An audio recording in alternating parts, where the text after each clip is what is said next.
America पर फटेगा रूसी परमाणु बम, पोलैंड पर हमला, जंग में उतरा नेटो। 3.5 साल से ज्यादा की रूस यूक्रेन जंग अब पूरी तरह से विश्व युद्ध में बदल चुकी है। हालात यह है कि नेटो देश पोलैंड डंके की चोट पर कह रहा है कि रूस ने पोलैंड पर ड्रोन से हमला किया है, तो अब नेटो के 32 देश मिलकर रूस से हमले का बदला लेंगे। हालात ये हो गए हैं कि एक तरफ रूस को कमजोर करने के लिए और हराने के लिए अमेरिका भारी प्रतिबंध और टैरिफ का सहारा ले रहा है, तो वहीं जर्मनी, फ्रांस, ब्रिटेन और पोलैंड जैसे नेटो देशों में घातक हथियार, लड़ाकू जेट और लंबी दूरी के ड्रोन से रूस पर बड़े हमले की तैयारियां शुरू हो चुकी हैं। दूसरी तरफ रूसी राष्ट्रपति पुतिन के करीबी ने दावा किया है कि अगर रूस के वजूद पर खतरा आया तो रूस अमेरिका पर परमाणु हमला कर सकता है। रूसी परमाणु धमकी के बाद से अमेरिका के साथ साथ सभी नेटो देश हाई अलर्ट पर हैं। रूस के करीबी बाल्टिक देश लिथुआनिया, एस्टोनिया और लातविया में हजारों सैनिक बॉर्डर पर पहुंच रहे हैं।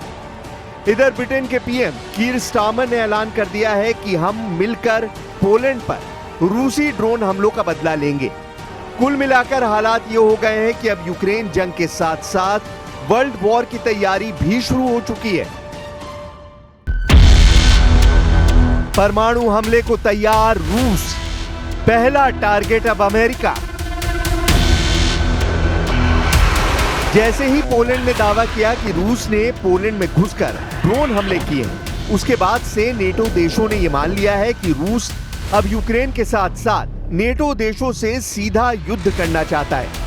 रूस का मानना है कि यूक्रेन में पहले से ही नेटो के 32 देशों के हथियारों से रूस पर हमले हो रहे हैं, तो इससे बेहतर होगा कि अब नेटो देशों पर ही हमला किया जाए, ताकि यूक्रेन में केवल एक मोर्चे से रूस पर अमेरिका, ब्रिटेन, फ्रांस और जर्मनी मिलकर जो दबाव बना रहे हैं उसको खत्म किया जा सके। पुतिन के करीबी मीडिया हस्ती को यह मौका अमेरिका के वित्त मंत्री स्कॉट बेसेंट ने दिया है, जो रूस पर बेहद सख्त प्रतिबंध और टैरिफ लगाना चाहते हैं। पुतिन के एक करीबी मीडिया हस्ती ने दावा किया है कि अगर राष्ट्रपति ट्रंप के इशारे पर अमेरिका के वित्त मंत्री स्कॉट बेसेंट ऐसा कोई कदम रूस के खिलाफ उठाते हैं तो फिर रूस हर हाल में अमेरिका में परमाणु धमाका कर सकता है। रूसी सरकारी टेलीविजन पर प्रस्तुतकर्ता और पुतिन के करीबी सहयोगी व्लादिमीर सोलोयोव ने अमेरिका को सीधी परमाणु धमकी दी है। ये जानकारी पत्रकार जूलिया डेविस द्वारा ऑनलाइन पोस्ट किए गए एक वीडियो से मिली, जो रूसी मीडिया के क्लिप के साथ साझा की गई है। व्लादिमीर सोलोयोव ने दो टूक कहा है कि वो कहते हैं कि रूस पर प्रतिबंध लगने के बाद रूसी अर्थव्यवस्था तबाह होगी, तो हम बातचीत की मेज पर बैठेंगे। हम आपको बता दें कि हम अपने परमाणु हथियार से हमला करेंगे और बस। व्लादिमीर सोलोयोव ने फिर दोहराया, हम हमला करेंगे और बस। व्लादिमीर सोलोयोव ने कहा कि उनका मानना है कि यूरोप रूस के खिलाफ युद्ध की तैयारी कर रहा है और मॉस्को को कठोरता और भयंकर तरीके से लड़ना चाहिए।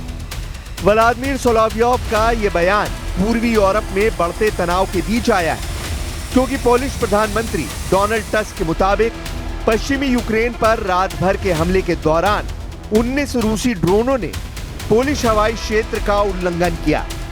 पोलैंड ने राष्ट्रीय सुरक्षा के लिए खतरा बताते हुए औपचारिक रूप से नेटो के अनुच्छेद 4 का इस्तेमाल किया है और अपनी पूरी हवाई ताकत झोंक दी है।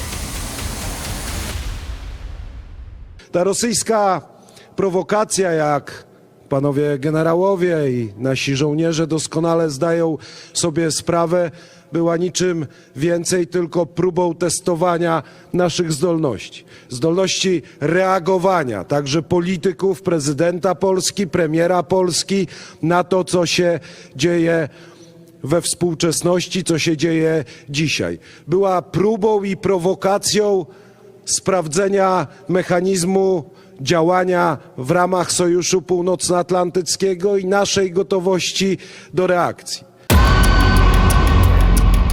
पोलैंड के F-16 ने मार गिराए रूस के ईरानी ड्रोन। इधर दूसरी तरफ पोलैंड ने अपने F-16 जेट से रूस के ईरानी ड्रोन शाहिद 136 को हवा में ही मारना शुरू कर दिया है, जिसे रूस ने बर्बर हमला कहा है। रूस ने दावा किया है कि रूसी ड्रोन हमलों का टारगेट यूक्रेन था, ना कि पोलैंड। रूस ने ऐलान किया है कि पोलैंड को रूसी हथियारों पर हुए हमलों का जवाब देना होगा और रूस इसका कड़ा जवाब देगा। गौर करने वाली बात यह है कि अमेरिका को रूस की तरफ से परमाणु धमकी और यूक्रेन के साथ साथ पोलैंड का दूसरा जंगी मोर्चा इस युद्ध को बेहद भयानक और सर्वनाशी बनाने जा रहा है, क्योंकि पुतिन ने भी एक हफ्ते पहले ही बयान दिया था कि अगर रूस के खिलाफ यूरोप ने और मोर्चा खोला तो रूस न सिर्फ बड़ी जंग से यूक्रेन पर कब्जा कर लेगा, बल्कि यूरोप और नेटो देशों को भी कड़ा जवाब देगा।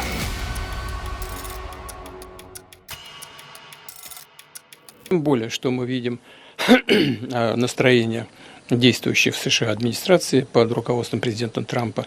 Видим их не просто призывы, а искреннее желание найти это решение. И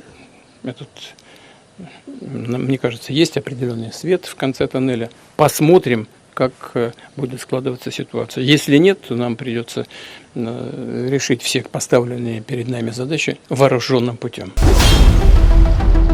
तीसरा विश्व युद्ध शुरू, परमाणु जंग से युद्ध का फैसला। यह अंदाजा लगाना बेहद मुश्किल है कि अगर परमाणु जंग छिड़ी तो कौन सा देश जीतेगा, लेकिन इस वक्त रूस ने अपने तेवरों से साबित कर दिया है कि रूस यूक्रेन में अपना मिशन पूरा करने के लिए किसी भी हद तक जाने को तैयार है।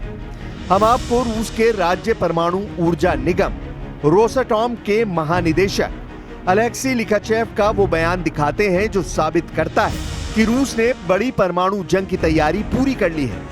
रूस के सरकारी परमाणु निगम के चीफ ने डंके की चोट पर कहा है कि दुनिया की सबसे बड़ी परमाणु शक्ति यानी रूस के सामने बेहद भीषण खतरे हैं। इन्हीं खतरों को देखते हुए आने वाले सालों में रूस की परमाणु सुरक्षा को और मजबूत किया जाना चाहिए। रूस और अमेरिका अपने परमाणु शस्त्रागार को उन्नत कर रहे हैं, जिसमें आने वाली परमाणु सशस्त्र मिसाइलों का पता लगाने और उन्हें रोकने के लिए इस्तेमाल की जाने वाली प्रणालियां भी शामिल हैं। ठीक उसी तरह जैसे चीन अपनी परमाणु क्षमता को ब्रिटेन और फ्रांस से कहीं आगे बढ़ा रहा है।